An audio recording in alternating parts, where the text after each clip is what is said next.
absorbed a lot, wouldn't he, over that last hour? Oh, absolutely. It's probably something you can't really practice in practice because everyone's not at full race speed. You're not got so much traffic on track. It's a really important part of endurance racing, not only being fast but being able to cut through traffic effectively. This is how Van der Mark got through. And then this was the pass on Jason. Just set him up from the corner before. Wow, that was a nice pass. The problem with the BMW, the wing's so wide, you needed a little bit extra room. It's the biggest object on track. Van der Mark riding a BMW. These wings, they're actually so strong. I've heard riders now, third wheel, end up skating across on the wing a little bit. Getting quite a contact. I mean, the angle that these guys get to, take every bit you can, I think. Yeah. Van der Mark again, just up the inside. Oh, who's down there? You think that's Jason Halloran, potentially.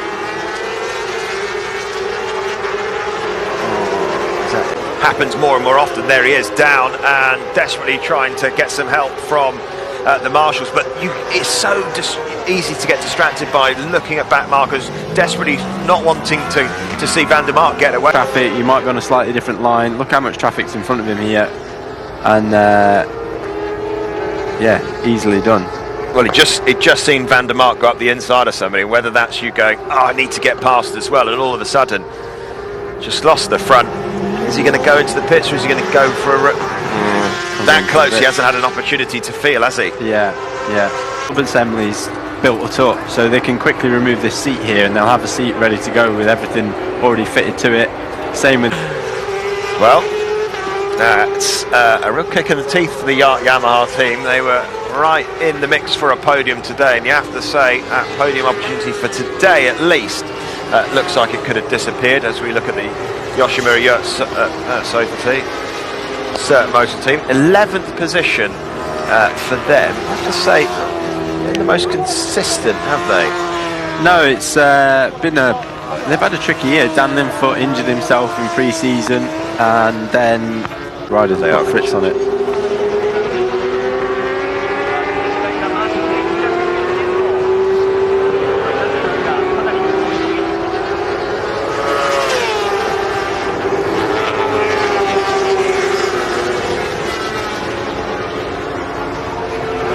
Katsumi for... Jason's had to go. We're talking about it before we came on air, the big crash that he had at Spa, and then carried on race. Somehow he was able to walk away from it, but had another little tumble here. Didn't look like his body was worse for wear, but yeah, I don't think he quite expected to have to go back out again there. There's two things have gone on there. One, poor Marvin's probably just having a nice relaxing massage, and they said, by the way, Jason's crashed, get your leathers on. So he's in a panic to get his leathers on. Then CN Suzuki. Hasn't seen too much of him over the course of this race at Ducati. Been just quietly around doing his job, doing his work. Hasn't seen too much of them just yet.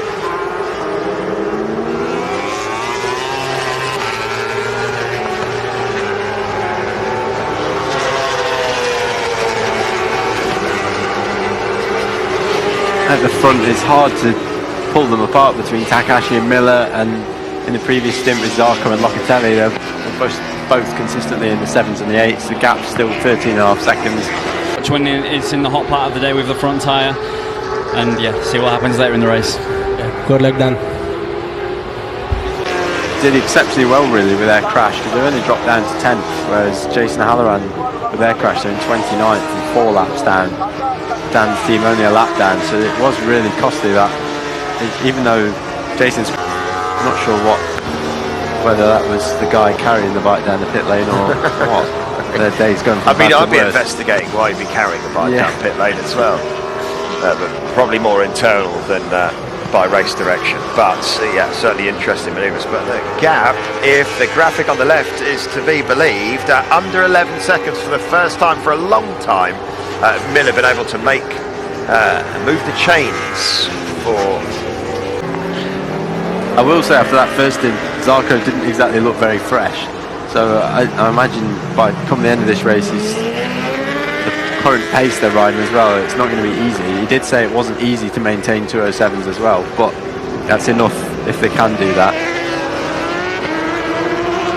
That does make you think. All about Honda and Yamaha as we look at the SDG Ducati.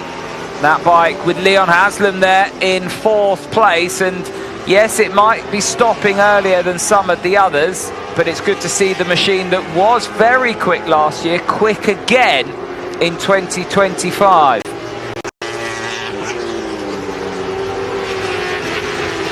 Well, Leon Haslam, a very quick Josh Brooks. Yeah, it's not. There's some talent in that going down that back straight, isn't there, at the minute?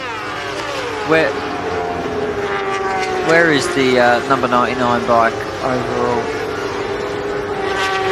They are just outside the top 10, 13th overall, as Loris Baz brings his machine into pit lane.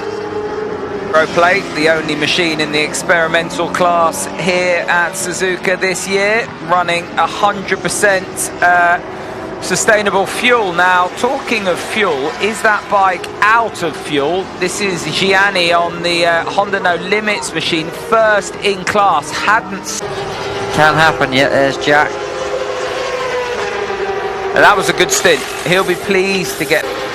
Yeah, Jack. I raced against Jack in the 125s in Motor 3 category, and his outright raw talent has never been questionable. He's never just quite had the luck at certain times, but yeah, he's doing a fantastic job out there at the minute. And like I said before, they've got 3 very, very strong riders, so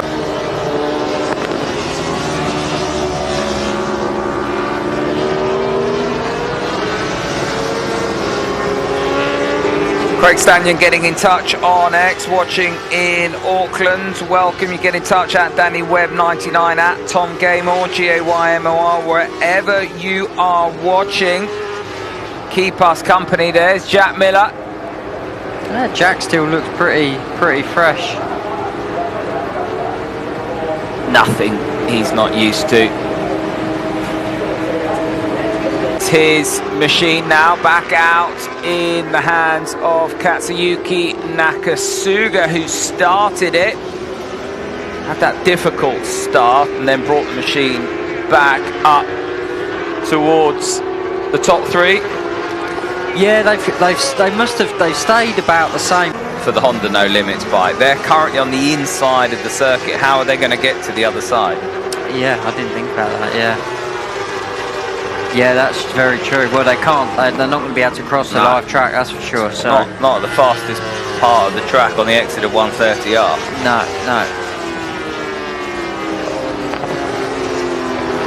Well, only time will tell. Through the third sequence of stops now here at Suzuka. One gives a little bit of support, then they can make it happen.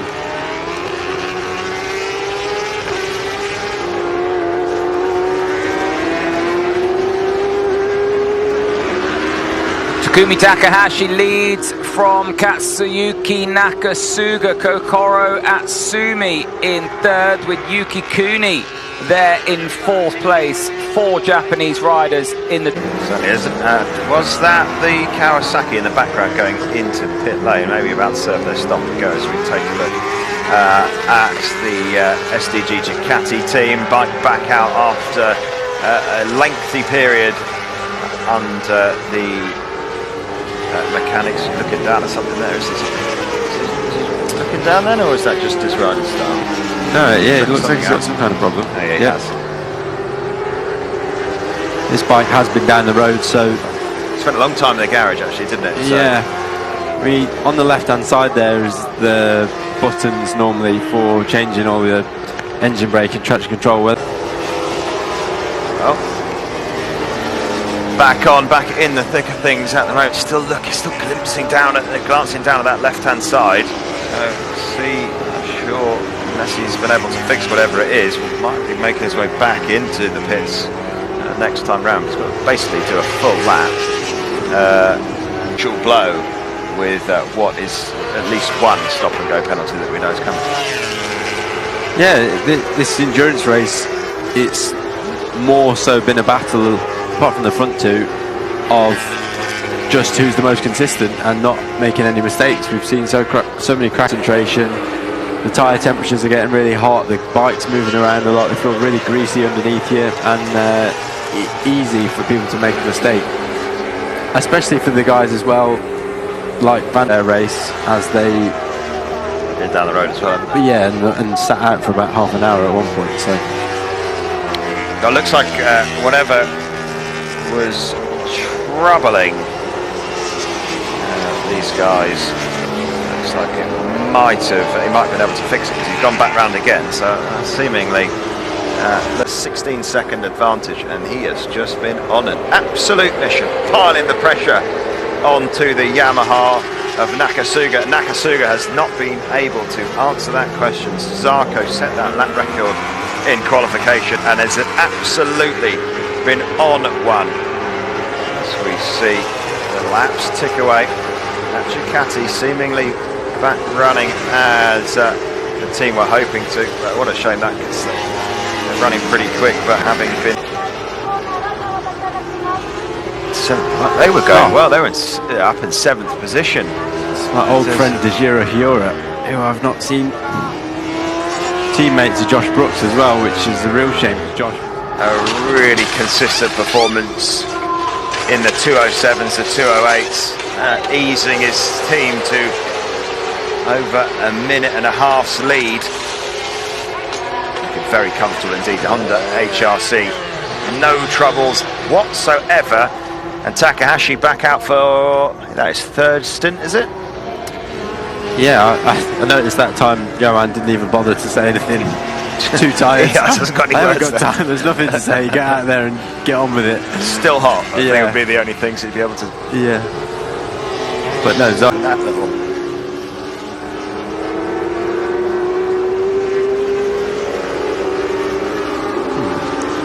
I did think I could see smoke. So it wasn't a crash then from. Technical problem. Yeah. But yeah, a massive shame for them. They're doing incredibly well. Looked like they were in contention for a podium in this race, which would have been above their expectations, I'm sure. So yeah, it's a shame. 45 seconds then in the lead of the team on screen, Takahashi and the Honda HRC team. Very nicely indeed, just given the flick to come through. Tell you what, Locatelli is not giving up on this race. His last lap was a 2:07. A minute 40 or so down. What was it? A minute 40? Yes, that is obviously a long way.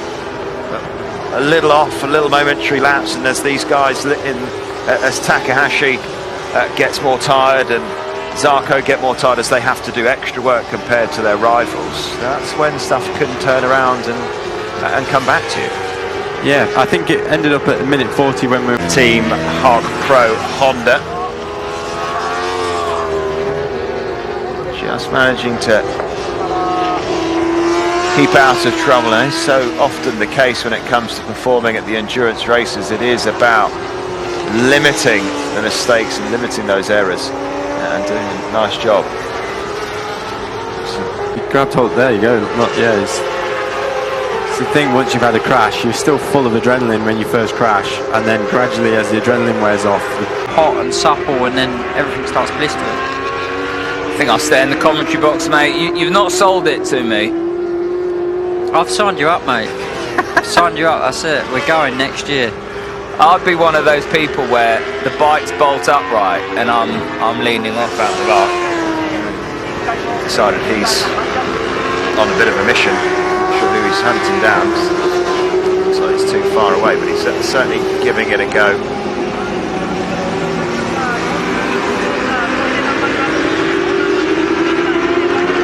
Unsurprisingly, haven't taken that final hour.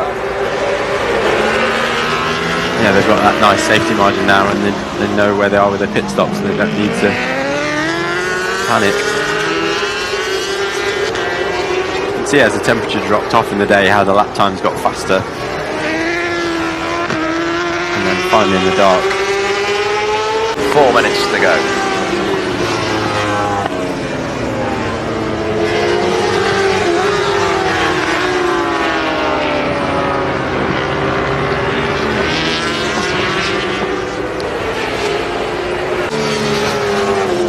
number last year. And Zarco having to push, getting the opportunity just to settle in behind Van der Mark as they cruise their way round as much and a bit hours on those bikes. And there he is. Successful trip to Suzuka. Well, trip, they're already here. Yeah, but it seems like it's just one race on one day, but the effort and time during the year, and they throw everything at it. And had a lot of adversity come their way in the lead up to this race. Firstly with Marini having a massive crash and testing, then Ika Lecuona gets injured the week before the race, and then Xavi Vierge was meant to be the substitute and didn't actually make it here with a visa issue, I think. So 3 other riders Right side for the Yoshimura Servo Open team, but absolutely went out hard, and they had no response, did they? The SDG team hide. The Honda HRC team, they really have been supreme and just able to turn that screw, been able to really just apply pressure at all quarters. On the bounce that are going to get the job done. The team of 2 riders, Johan Zarco and Takumi Takayashi, have got the job done. Unbelievable performance, super consistent from minute 1 all the way through to the end of this one. Champions for the 4th time. Mission accomplished, job done for Honda.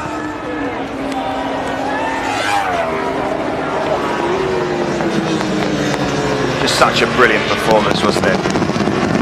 from start to finish. Gave himself a healthy cushion, and then even when we had safety cars and interruptions in the middle of the race, they eked their advantage back out. Deserved winners. Did an incredible job, but pushed all the way by Yamaha.